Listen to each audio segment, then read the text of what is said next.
welcome to Chick Chat and Chill. I am Laura, your co-host. I own Fickett Financial Coaching, where I love to help individuals and business owners make more money, manage it better, and retain it to build their wealth. We are going to be talking about communication today, but I want Antoinette to introduce herself before we get started. Hi there, I'm Antoinette.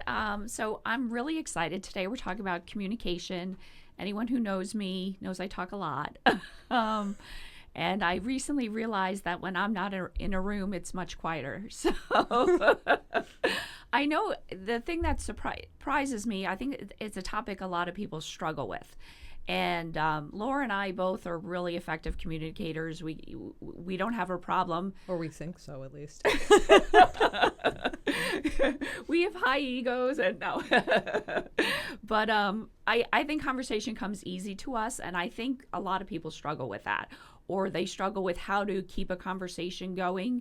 So I think it's important to go through some of these topics. I mean, what have you found with, people in general? Well, I think people in general, their communication skills have changed drastically with the increase in technology because, say 30 years ago, communication was mainly verbal or sometimes written, but it wasn't texting and things like on social media. And so I think people have forgotten how to have an actual conversation of back and forth, because when you're texting, it's you. Or when you're on social media, it's you. It's a one-sided conversation until someone replies, and then it goes back and forth. So I think the main problem I'm seeing is that people are more engaged online and less in person. And so some of those communication skills, if you don't practice them, they just fall by the wayside. And children especially, if they're not being taught, then I don't know what the next generation, it's going to be all like, what's up, bruh? And I'm like...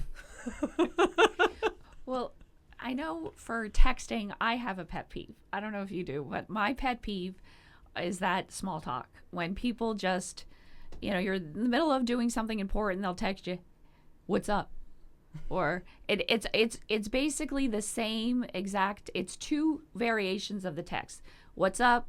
What's new? How's your morning? How's your afternoon? How's your evening? How was your week? Or what are you doing? What are you doing tomorrow? What are you doing this weekend? What did you do? And I can't stand it. To me, that says, like, when I read this message, it's in like parentheses, I am bored or I am boring, entertain me. And I'm like, I'm not a circus monkey. So it's like, get to the point. Like, if I had an employee and they emailed me, "What's up?" I'd fire them. Like, I would fire them. Like, you could start with "good morning," but then get to the point, Or, the question, "How are you?" That could be relevant, but then get to the context around it. Like, "Oh, I heard you, something happened. You had a car accident yesterday. How are you?" That's a different conversation than just, entertain me. So Antoinette loves direct communication. That's what we're hearing right now. And this is the first I'm hearing it, but I knew that about her anyway. Let's try and make that a little bit positive, right? Yes. So because there's all different kinds of people in the world. So I take a different approach. Maybe if somebody reaches out and just says hi or says hello or what are you doing, I think, wow, they actually took time out of their day and they thought, let me see what Laura's doing. And I'm grateful that they thought of me. Now, if I don't have time because I'm busy, then they might not get a response because I'm doing something else. But I guess I take a more relaxed approach to communication. And so I think, well, they thought about me. That's really nice. Sometimes I have said in the past, like, I don't need a bouquet of flowers. Just pick me a blade of grass. Just stop on the side of the road just so that I know you thought about me. Like, pick me a blade of grass and bring that home for me. And so I'm a little bit more relaxed. So I don't have that kind of pet peeve on texting. My pet peeve on texting is that I always feel like if it's an emotional conversation, it should be said, so that you can emphasize the emotion in person, preferably over the phone if it has to be. But texting should really be for facts and things like that. Like if you're saying I'm running late, or, when you're texting somebody, I don't like, if it's going to be too long or we're going to be texting back and forth for, an hour, just call me and shortcut the whole process. That's kind of my problem with texting, is that people are just so used to not picking up the phone, and it becomes less efficient if you're going to text me for an hour in a conversation that could have taken 5 minutes. No, So that's my issue. yeah, no, that's so true. And you brought up a good point about, if it's emotional conversation. I think this is where a lot of arguments happen. Even just put text aside, like if, a husband or something comes home and they're stressed about, something at their work, and they're telling their spouse, and their spouse is like, well, you could, do X, Y, and Z, and they're not looking for advice. They're really just looking for that emotional support. So a lot of times arguments happen because it's like, why are you telling me what to do? And, it's not that the advice is bad, but that isn't the conversation they're having. So I think, to your point, it's very important to let people know what your expectations are in this conversation. Even if you're going to go through that, please, I just need to vent. Or, I'm looking for advice with this. People can't read your mind. So the clearer you are with your intentions, the better conversations you're going to have, for sure. It's true. And my husband and I, when we first started our relationship, we would text. And sometimes, it would get heated. And we decided, like, no more texting, no text fighting. If you guys are text fighting, don't text fight. Like, that's a horrible communication strategy, because somebody could be having a bad day and they read your text in a totally different way, and that's not how you meant it, and that's where miscommunication happens. I was joking before we got on that I'm actually wearing a Florida Gators shirt right now, and so I'm miscommunicating right now. I love my daughter that goes to UF, but I'm not a Gators fan. My other daughter went to FSU, and I'm a Seminole fan. My husband is a Gator fan, so yes, we are at war in our home. But I'm miscommunicating because as I walk around and people see the blue and they see the Florida Gators, they think, oh, she's a Florida Gators fan. And that's not exactly true. I am a fan of UF, and I am a fan of my daughter, but I'm not so much a Gators fan. I love football, but miscommunication happens when you're in text fighting.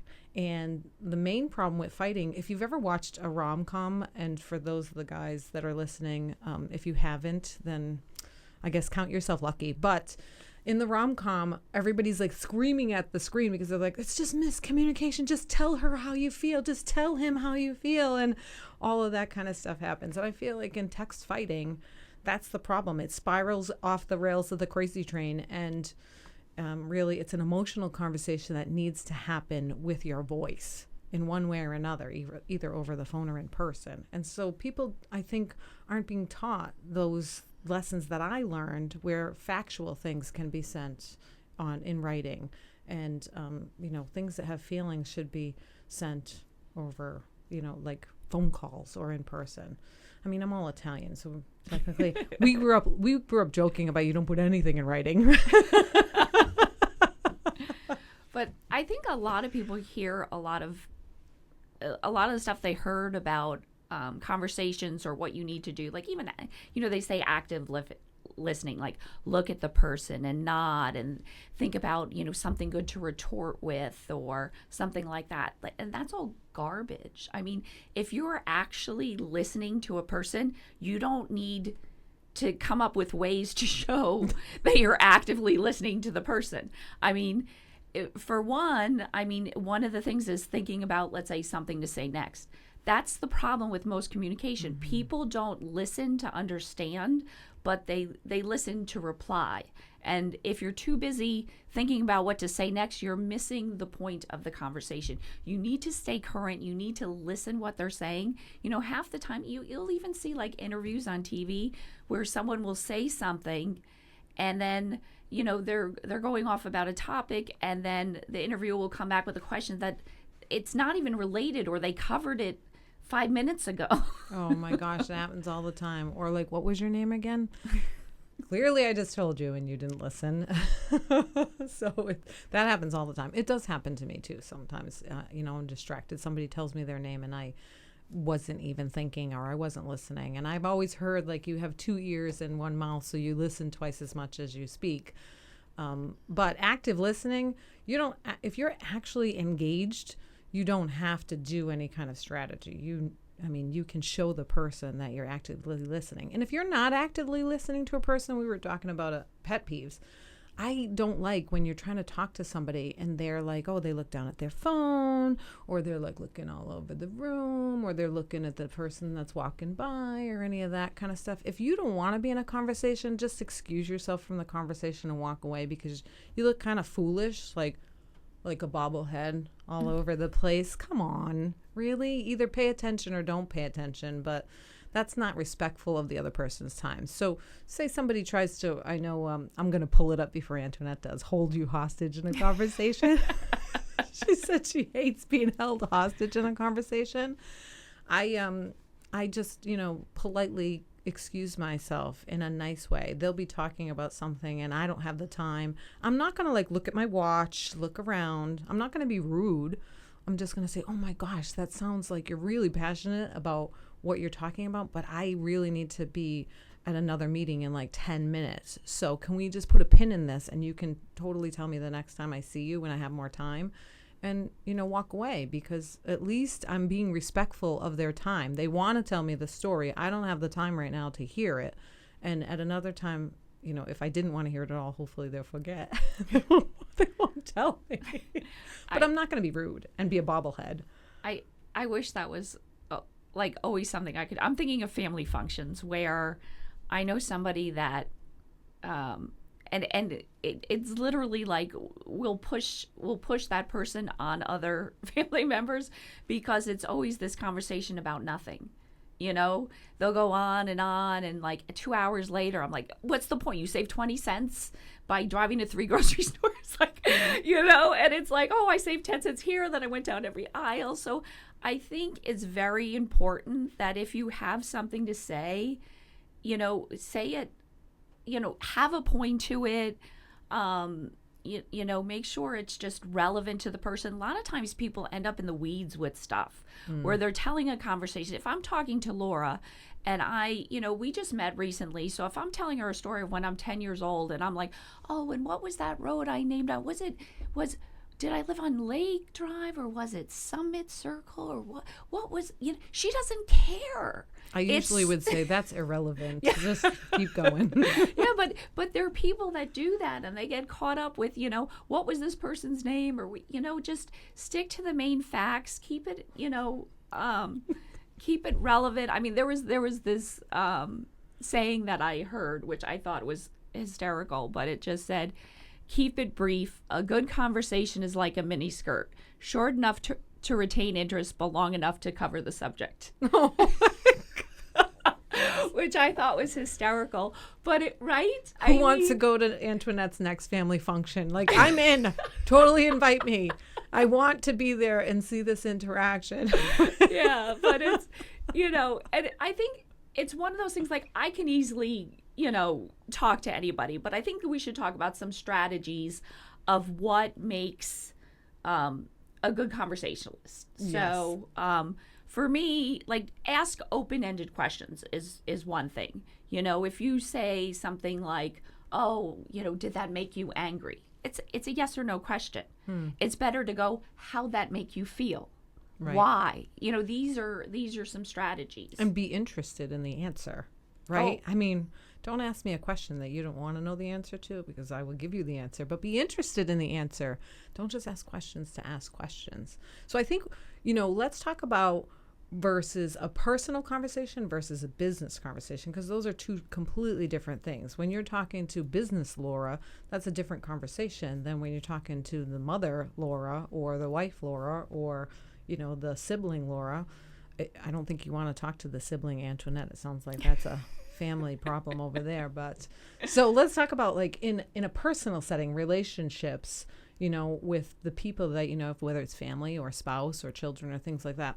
I think it's important, even more so important, to remember the details of the conversation, because these are people that you're having a long-term relationship with your entire life, and details matter. Really, in those conversations, if my kids are telling me about their day at school, those details might not seem like they matter right now, but a week from now they might matter, or a month from now they might matter. So I try so hard to listen and quiet my mind in every way possible and make them feel like they are the most important thing in the room at that point in time. I try that with my husband as well, but sometimes he goes off on a lecture series that I didn't subscribe to.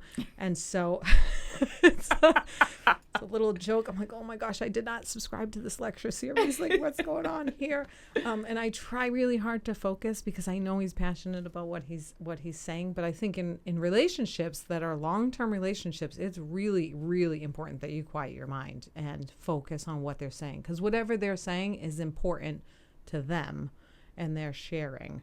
Yeah. So that's what, any tips you have for?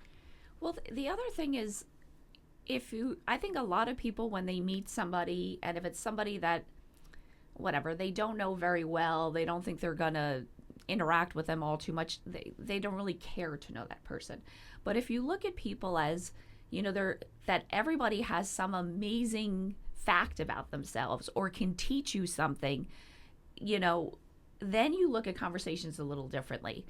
Be the detective to find out what that interesting fact is, or what about this person can they teach me? And then you ask, better questions. I think that's really important. And then just kind of in context too with what you were saying with the business versus personal. On business, you got to really make sure, I've seen it too many times in business where people just provide a little TMI, when it comes to business situations, and they talk and talk and talk, but, no one ever listened themselves out of a job, True.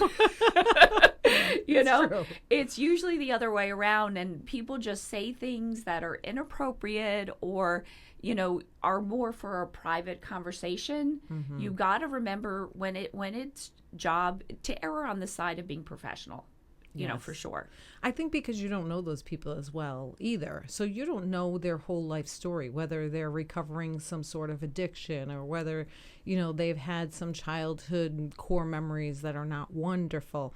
And so there are certain topics that might be harmful to them and you don't know them well enough. So you might not even mean to, intentionally offend them in any way, shape, or form. But in a business conversation, really it needs to stick to the facts of why you're having the conversation with the person. And as you develop a relationship, you can get more casual. But especially in the beginning, I have seen people give me too much information right off the bat. And I'm like, wow, like they're free and open with their conversation. And I appreciate all people. I'm a coach, so I find people very interesting, and I guess I'll share this, but I'm a mathematical person, so I think, okay, everybody starts at 50% and they go up or down based on my interaction with them. My husband starts everybody at 0. Sorry, people. That's the way it goes. And so, I'll talk to people, and I was having a conversation with somebody, and she's up in 75, 80%. And somebody else said, oh, what am I? And I said, well, you're like 40%. And they're like, how did I drop from 50%?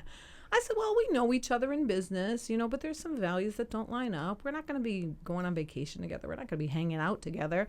So you're 40%. I still like you. You're more of an associate. So I quantify it in numbers. And I think that's also important. You don't have to quantify it in numbers. That's not the tip I'm giving you. But don't spend major time with minor people. If somebody's a 10%er for me and they're having an event or they're doing something and my son is having something and he's at 99%, only Jesus for me is at 100%, I'm going to be spending time with my son. When I was in corporate America, if my kids had something going on and I didn't want to ask my boss, for the time off, I would think, wait a second, where are my priorities? My priorities are with them. If my boss is upset, well, some of my bosses were 10%. For sure. Yeah. I think the key is too, you bring up a good point. Obviously, when you're working with people, you're kind of forced to deal with everybody there. Unless you're the boss, then, you can make changes. But for the most part, even if you own a company, you still have to deal with vendors or suppliers. And, a lot of times it's not going to be 50%. But I think it's important, too, to when you're dealing with people and they do bring up something to I'm trying to think how to say this. In a nice way? Yeah, well, no. Let's put this into Chat GPT and see what... No, but if they say something that's, let's say, personal or whatever or important, don't all of a sudden equate your experience with theirs. Theirs is their own thing. Like if their mother just died and they need time off, don't be like, oh, my mom, like every situation is It's a different. one-up. Yeah, like don't be a one-upper. Don't do any of that. And I think the other thing too is when you're outside of the business, and a lot of people don't realize this, like when you're outside of the business, people have friends and sometimes they go down these roads and they might, all of a sudden their values don't correlate with mine. It's okay to end that friendship because you are a sum of the people that you interact with on a daily It's basis. So when you think about those 5 people that you interact with a daily basis, if this one has, whatever, this one's cheating on their spouse, this one's this, it doesn't reflect good on you, and you're surrounding yourself with people's values that don't align on you, and it's not going to make you a better person. I wish we had a live audience. I'd be like, how many people hate communicating with other people? It'd be like, raise your hand. It'd be like a whole audience, right? If you're one of those people and you're listening today, I think the value system of communication has completely changed. Like I said, with the technology advancements and things like that. My parents used to, on Sundays, we used to go stop in and spend hours at my aunt's house or my uncle's house. And they just used to talk and talk and talk and all kinds of other stuff. And that was something we did. And now if somebody knocks on our door, it's like everybody hits the floor, turn out the lights, like, that kind of situation going on. Nobody wants to talk to anybody anymore. But really think about like, why do I feel like I don't want to talk to people anymore? I enjoy talking to people. I don't enjoy being on my phone all the time. So if you're one of those people that really struggles with talking to people, I guess one of the things Antoinette had mentioned was try to make it interesting. Try to make it fun. I said on an earlier podcast that my daughter said to me, if it wasn't fun, why would you do it? Try to make life fun. Try to make it more fun. So somebody, you go to an event or you go to the water cooler at work, or there's employees and there's some you like and there's some you don't like. Nothing you can really do about it. Try to make it fun and entertaining. So sometimes I will try to take control of a conversation. I did a professional technical communication seminar in college, and it talked about taking control of a conversation. So, for example, if somebody mirrors you, like you take a sip of your water and they take a sip of the water, that means you're in control.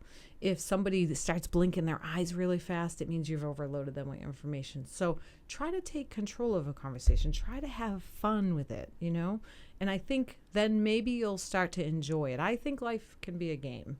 And that's how I try to tailor my communication styles when I'm feeling a little less happy or joyful. Everybody thinks I'm introverted. I mean extroverted. I think I'm selectively extroverted because I think I can try and enjoy myself when I'm talking to most anybody. Even people that I don't align with, I think, okay, well, why are they thinking this? Why are they saying these things? Like I'm constantly trying to figure it out and make it a puzzle and make it a game. Do you have any strategies for communicating when there's really people you just don't want to communicate with, but for some reason you're in a situation like, it's a coworker and you have to communicate with them or have to work on a project with them? How do you do it? I think the key thing is, be aware of things you can ask, other than the what's up or what are you doing? Look at something they're wearing. It's something unique or interesting? Did they just say something that you could piggyback off of? A lot of times people will say something and there's so many different branches of that conversation of, like, oh, thank God it's Friday. You could say, did you have a really bad week? What was something that happened? What are you looking forward to this weekend? That's a different conversation than, people are trying to get out of conversations, it seems like.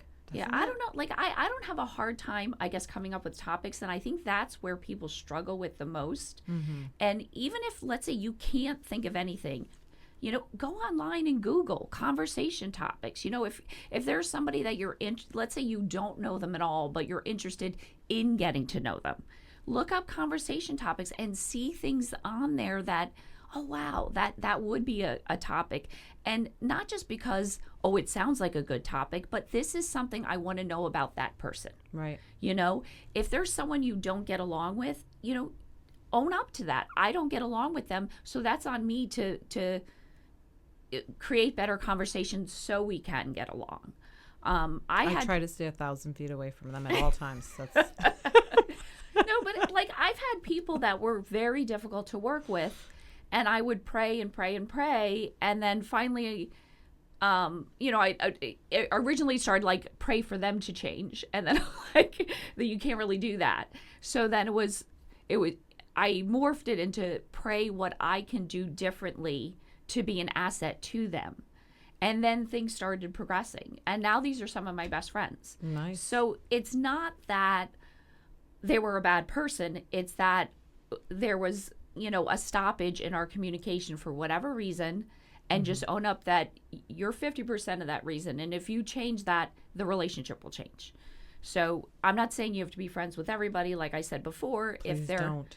if their values and stuff don't align, don't. Surround yourself with people you like, but you could still have very good, respectful Yeah. working relationships with people. And I do want to kind of bring up something, and I'm curious your thoughts on this. So I think a lot of times when conversations get adversarial and it's almost very ego driven. And I think a lot of times that the ego comes into play not only with that, or when people start these conversations where they're pontificating about these like topics, and you're losing everybody. It's again a lot of times ego driven, and I think people they misunderstand what ego is and what confidence is. Confidence isn't I'm so great and these are all the reasons why I'm so great and I made all these great decisions and let me tell you about them. That you're not confident. No, that's crazy town. So when conversations get escalated, I guess is a good. They get escalated online. I don't engage in that online unless I really feel like having some fun. I don't want minor people to affect me in a major way. I just told somebody that the other day. I don't let minor people affect me in a major way. People that are just anonymous or whatever online and they're trying to engage me in an argument, not interested. Time is my most abundant, like not abundant resource, but it's my most valuable resource. And so you're not going to take time away from me or energy or make me excited in any way, shape, or form. But when it gets confrontational, it usually is people want to win. And they no longer even sometimes care about the conversation anymore. It gets to be, like you said, like an ego-driven thing. Like, I'm better. I'm going to win. I'm going to fight till the death about the fact that, like, that's green and not blue. And I'm like, I don't even care. Like, what are you talking about? It's unbelievable. So people have asked me before, how do you kind of de-escalate a situation that might start to get heated? And I start trying to understand what the other person sees that I'm just not seeing. And that, I think that really goes a long way. So somebody says to me, like, oh, how can you not see this? I say, you know what? I actually don't see it. Help me understand your thought process as to how you got to where you're getting. Because for me, I don't believe that. I just don't see that. So help me understand.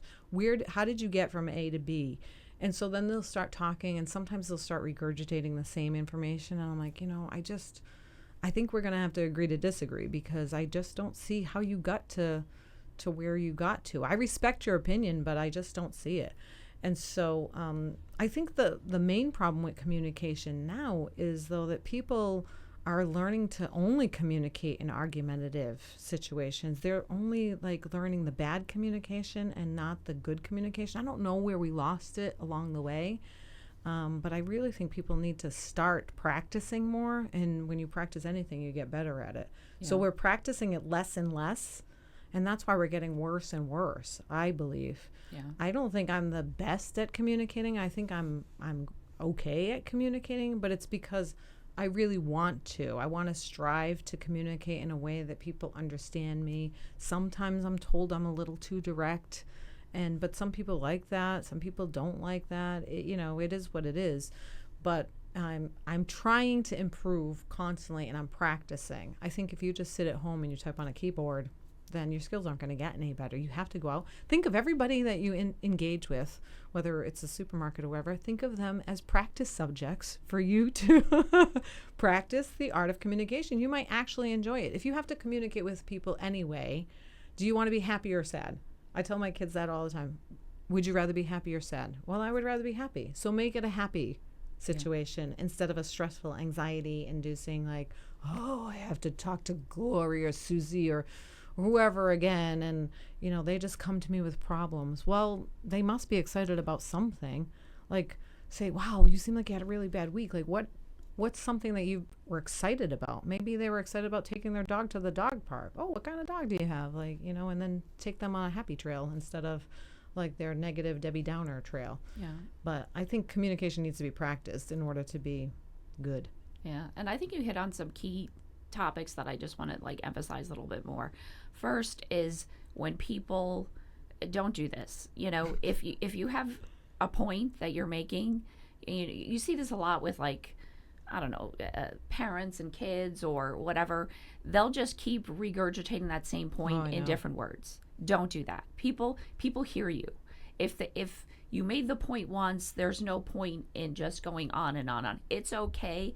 And I get this a lot because I never run across anybody that I think has to believe what I believe or want the same things as I find it so amazing that the world is so different, that everyone has all these different things that they like or they want to do and whatever.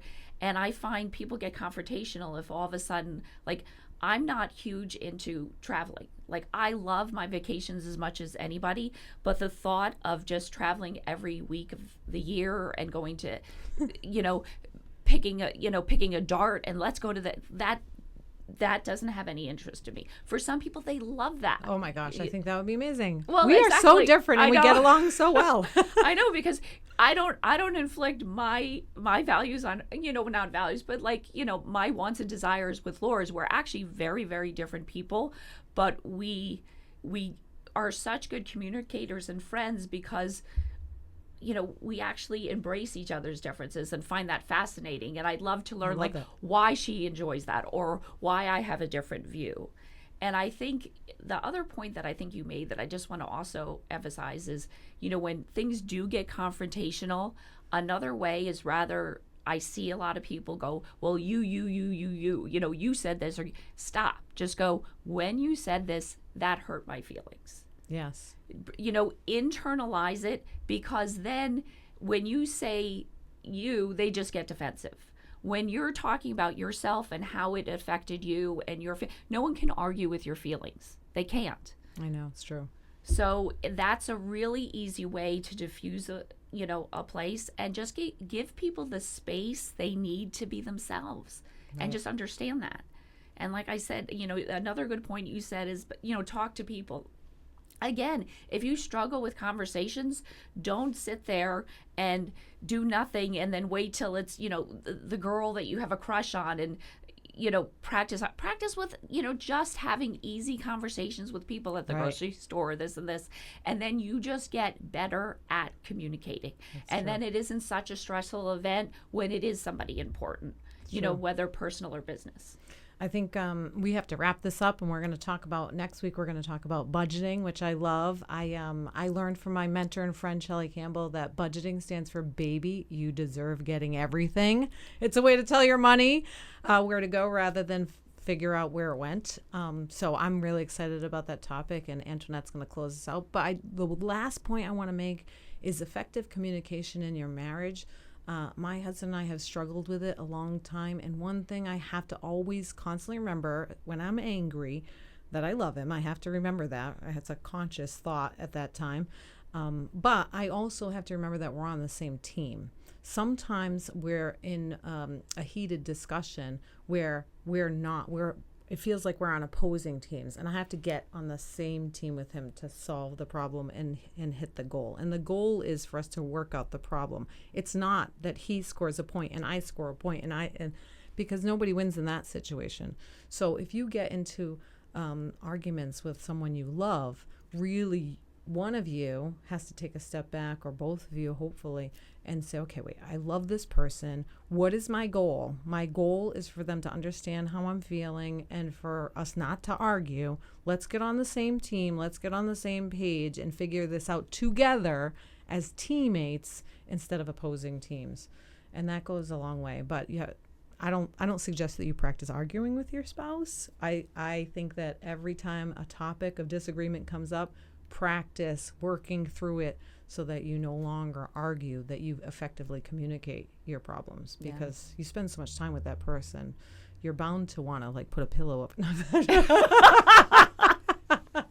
All right, take us home, and we'll see you next week. But just one quick point after that is also, when you're in a fight, and if this is someone that you love, do not treat them worse than you would treat a stranger on the street. Oh my gosh. Yeah. I mean, this is so important. And I'll see people arguing, and they'll, with expletives and stuff. Like, if this is someone you care about, I wouldn't say that to, like I said, a stranger on the street.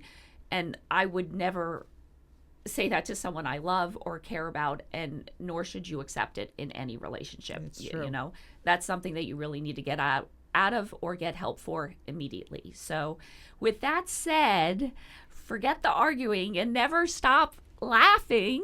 And never stop learning. Looking forward to seeing you next week, where we talk about budgeting.